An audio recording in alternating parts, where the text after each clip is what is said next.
Hello, I'm Eleni Jakos. Welcome to Connecting Africa, the show in which we look at the people, projects and companies transforming business on the continent. History was made on the 1st of January this year as trading under the African Continental Free Trade Area Agreement began. 40 African countries have ratified this agreement so far, which aims to create the largest free trade area in the world, connecting a population of 1.3 billion and boosting Africa's exports by $560 billion. The Secretariat is based in Ghana's capital, Accra, and I spoke with the man at the helm, Wamkele Mene, who believes his upbringing prepared him well for the job. I grew up in Kwanobushe, a manufacturing town. The entire township is one way or the other associated with the auto industry. There's VW, there's Goodyear.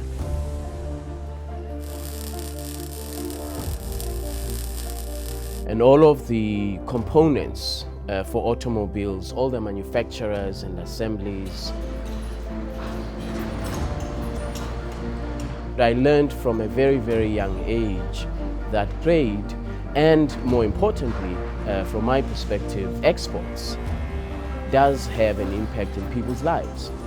And I want this to be a lesson that I carry with me as we talk about trade on the African continent in a much, much bigger scale. You are the one that's helping implement this mammoth task to connect a single market. So how far are we in harmonizing rules, lifting tariffs, and opening up borders so we can boost intra-Africa trade?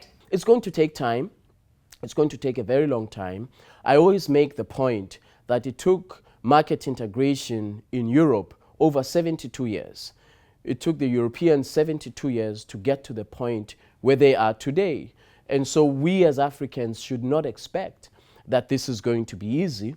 And so we have a long way to go to build the capacity of our customs authorities, to make sure that our customs authorities across the length and breadth of the continent, that they know exactly what the rules require for trade facilitation, for goods in transit. Without the customs authorities, we won't be able to successfully implement this agreement. Some people don't believe that the Continental Free Trade Area will be implemented. Are you feeling confident it will be done? I am very realistic about the challenges that lie ahead, but I believe with all my being that this agreement will be implemented. We have never had this level of political will and legal commitment before for a trade agreement on the African continent. I know that like in any other trade agreement, not everybody is going to implement at the same time.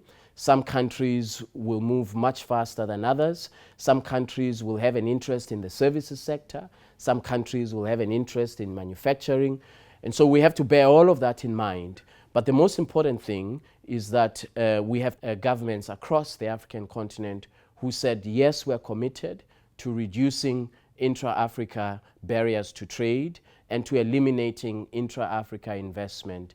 And that is a very, very important and encouraging factor. Do we have any success stories that have already started to see the benefits, or at least gearing up for what a more connected Africa will look like? What are you hearing from executives and the business communities? The success stories are there.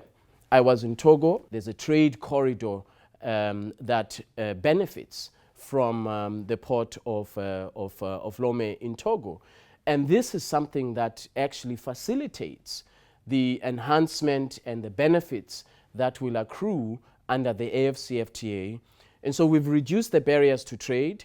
And what we see governments doing is to introduce infrastructure that supports the trade that we want to double by the year 2035. If you are a big corporation, you are able to access a new market instantaneously. And so we are going to see that bigger corporations will be the immediate beneficiaries and that institutional investors will be the immediate beneficiaries. But what we have to work on and to make sure that they also see the benefits are the small, medium enterprises, and that's going to take perhaps 2 to 3 years.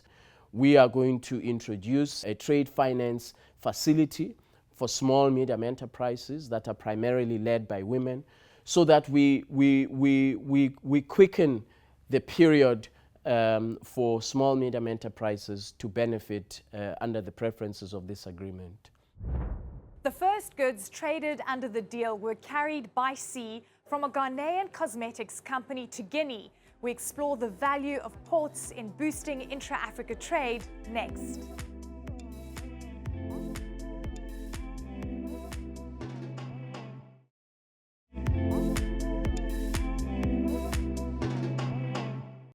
Welcome back. The success of the African Continental Free Trade Area is dependent on the efficient movement of goods. And with more than 80% of the continent's trade passing through ports, investment in port infrastructure is a priority. Private and public investment in Africa's ports between 2005 and 2019 totaled more than $50 billion. And construction on a major deep-sea port in Lekki, Nigeria is underway. Now, over the past decade, Tanger Med in Morocco has grown to become the biggest in the Mediterranean and in Africa by capacity, handling 6 million containers in 2020.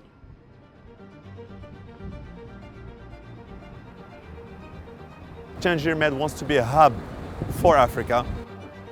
40% of all the containers you see behind, 40% of them, either they go to Africa or they come from Africa. Located on the western edge of the Mediterranean, more than 100,000 ships pass through the port every year, carrying 80 million tons of goods in 2020. The Tanger Med port is an interesting story on the African continent. I think on the one hand, you need to look at the level of investment the government of Morocco itself has made in developing the port, whether it's through its capacity to handle shipping traffic and merchandise trade. And one of the attractive features of it is its automation and its ability to deal also with an increasingly digitalized world. Many of the ports across the continent perhaps don't have that level of capacity. COVID have touched many ports around the world, but not all ports have been touched the same way. Some ports have lost 1, 2, 3%, some other ports have lost 10%. It happened that in our port, we gained 23%. Now you would tell me why we gained 23%. It happens that we are strategically well positioned, and some ships have decided to consolidate their activities here rather than stop in 3-4 ports.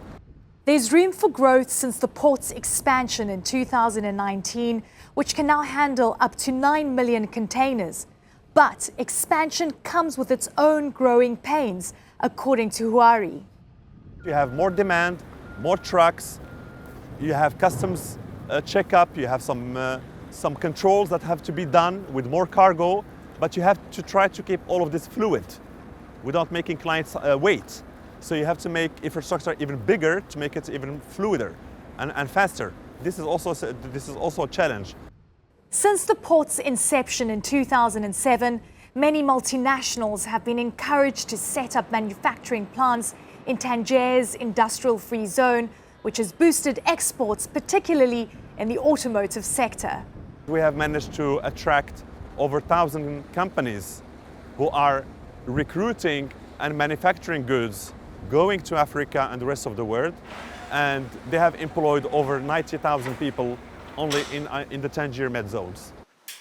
The fact that it's within this industrial free zone that makes it a very attractive destination for private businesses, whether it's in manufacturing, whether it's industrial trade, and so on. And so it does make it, as a package, a very attractive piece of investment for both government and for private sector. International sports retailer Decathlon uses Tanger Med as their continental base for shipments around Africa and beyond. I am Oussama Al-Khazazni, head of the transport department at Decathlon Morocco. This warehouse is 40,000 square meters, where we do deliver around 40 million pieces. And some example of the countries that we deliver from here are Algeria, Tunisia, South Africa, Kenya, and many others. With the help of the African Continental Free Trade Area, Decathlon is hoping to expand their 46 stores in the region. This agreement will not only help Decathlon to expand its retail activity, but also to help us increase the local production in Africa. As today we are having our products produced in 6 countries for the moment, but with this agreement we will increase this number a lot.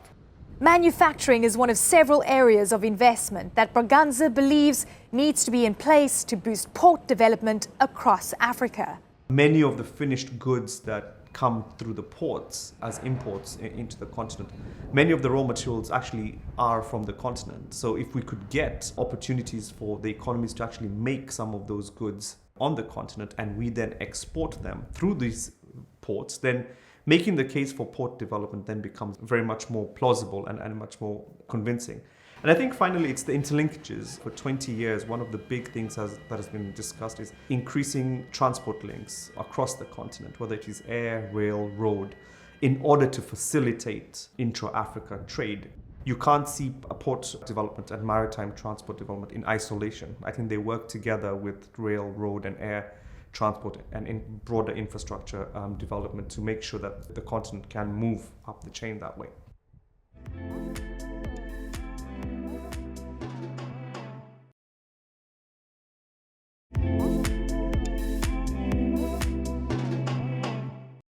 Hello, this is Connecting Africa and I'm Eleni Jarkas.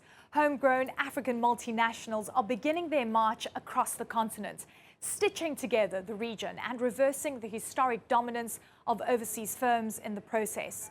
One such titan is the Simba Group of companies founded by Ugandan entrepreneur Patrick Bitature. Starting out as Simba Telecom in 1998, Bitature's business grew to become the biggest distributor of MTN airtime in Uganda, selling in excess of $80 billion in 2010. The company has since grown to become an East African conglomerate with interests in power generation, real estate, agriculture and tourism, with subsidiaries in Uganda, Kenya and Tanzania. There's so much opportunity in Africa and there are so many gaps, but you've got to train your eye to see those gaps. My name is Patrick Bitature. I'm the chairman of the Simba Group of Companies and I'm connecting Africa by building businesses. My journey started some 40 years ago when there was a shortage of goods in Uganda. And I had to look for the most basic commodity, a commodity as basic as sugar. And there was hardly any sugar in Uganda at the time. But I knew because I'd lived in Kenya where there was sugar. So I set off when I was only 14 to go to Kenya to just look for some sugar. That was the beginning of my entrepreneurial journey. It was risky, it was adventurous, it was daring. But when I delivered the sugar, not only was it rewarding, but I realized I could fulfill a need in the market, and it was so rewarding for me, so satisfying. Patrick Bitature's big break came when mobile technology kicked off in Africa. Bitature launched Simba Telecom, becoming a network distributor for South African telecoms company MTN in Uganda. MTN stuck on building an infrastructure and providing the airtime. We were at the front end and were providing customer service, helping connect customers. And since then, we just kept growing. Today in Uganda, we have over 22 million customers. In Kenya, about 30 million customers. In Tanzania, 30 million customers. All these people, the international world had not seen as an addressable market. They all wanted to be connected. And now their livelihoods have changed considerably. Bitature eyed up the real estate market next, building 2 hotels in Uganda's capital, Kampala. The government of Uganda was going to host the Commonwealth Heads of Government. And there was a call for hotels. There were not enough hotel rooms to accommodate such a big summit. So I put up a hotel called the Protea in Kololo. It was a 70-bedroom hotel. It cost about $12 million. Shortly after, I realized there was a big gap in the hotel industry and tourism was growing very fast. So I started building another hotel. It was like learning a new degree, understanding the industry from the bottom up, everything on the value chain, dealing with customers, building the infrastructure, because I built the hotels from scratch. The Simba Group East Africa added Electromax to their portfolio in 2010, the first indigenous private sector power plant in Uganda. At the time Electromax was set up, there was no private indigenous company in Africa that was producing more than 20 megawatts. Financing it was hard because there was no history of local companies in the private sector doing that. It was a big risk, but eventually it's paid off. It's something that's worked, it delivered power for the country. That's been encouraging us to be pioneering, to keep pushing the envelope.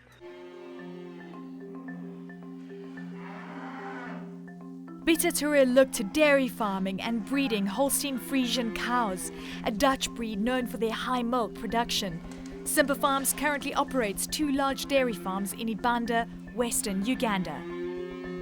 I looked around to see where the gaps were in the market. I was encouraged to look at agriculture because most of the people in Uganda is directly or indirectly involved in agriculture. Simba Farms is an interesting challenge. When I got into the area, I wanted to empower people with better cattle. First of all in your local community and then beyond. And it meant looking at the genetics. It was all about breeding, having the right genetics here that will give you the right output. And then focusing on nutrition, teaching people how to feed the animals well, maintain them. If a cow does not consume or drink about 50 to 60 liters of water, it will not give you 20 liters of milk. So I've set up a breeding farm with good genetics, good record keeping, to have pedigree cattle, and then you can have a healthy community with sustainable incomes. As a result of the COVID-19 pandemic, Bitature is now looking to expand to healthcare. The private sector has got to step up, get involved in the management and operation of the public sector hospitals, build a lot more private sector hospitals, see that medical services come nearer to the people, they are affordable, they are better quality. We have got to build that capacity locally. We may not be the powerhouse of the world, but certainly we are the last frontier for big opportunity. Coming up next, we follow the rise of one of Africa's youngest CEOs in one of Africa's oldest commercial institutions.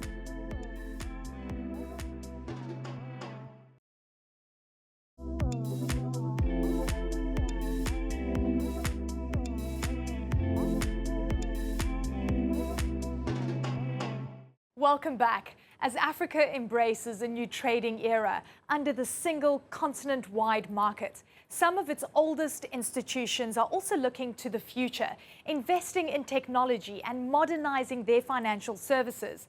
Kenya Commercial Bank was founded in 1896 and is East Africa's largest commercial bank, servicing over 25 million customers in 7 African countries.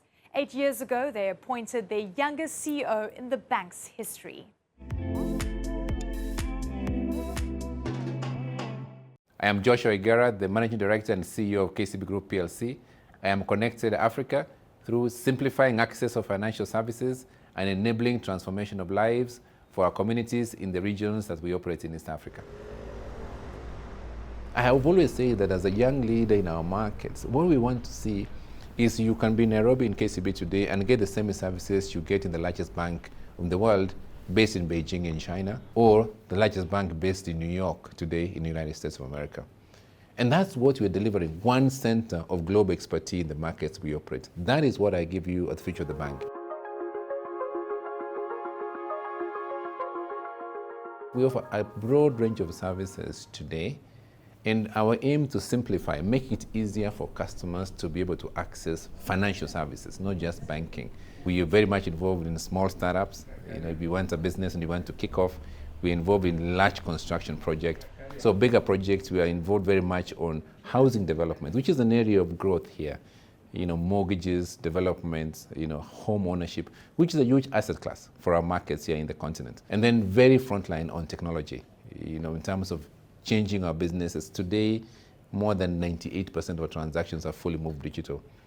So we are disrupting ourselves through investing in technology. And the ambition is today close to 10 million clients across the region directly and indirectly work with KCB to make their lives better, to build businesses. And that is the story of KCB.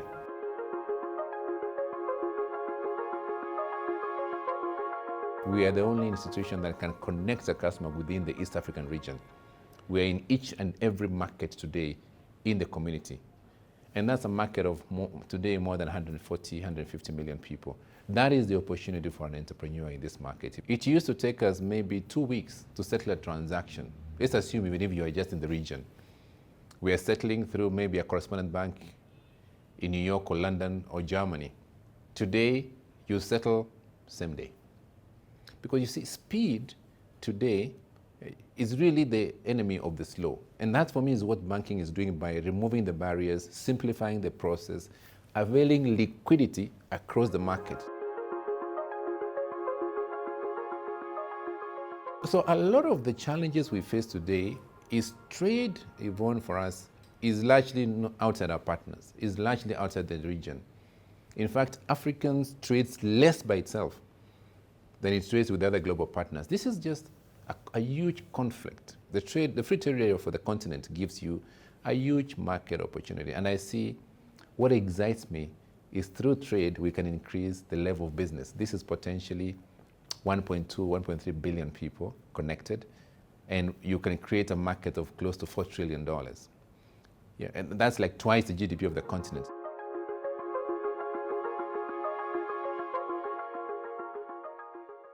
Banking is one of the sectors that remains a catalyst for the economy in the last 15 months. I can't remember, I've been here every day. Okay. Despite COVID, we have all been here every day because banking is an essential service. You must provide that support. We were the first to provide intervening measures for customers. Because what matters in a crisis is how do you support clients to build their businesses. Remember, we are a very strong cog that drives business. And I've always said that businesses are at the next front of driving government agenda by enabling business transactions to come, especially financial institutions. We are in the nexus of development. We have to provide financial resources and liquidity, government provides in the facilitating environment, and then business and enterprise deliver the opportunities.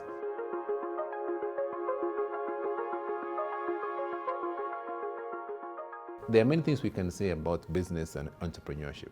But if you don't lift the profile of people, I am a big believer in sustainable development goals. No poverty, correct? That's one of the ambitions you've taken. If we can lift people up and make sure they're not left behind, that is one ambition that the market will create. So green lending, climate financing, how do we deal with those ones? And also making sure that our people are carried along. And that triple bottom line effect is what will drive the future of our banking sector. Exciting times for the banking sector on the continent. As ever, it's great to shine a light on the young African leadership. Please read more stories on our website. Until next time, stay connected.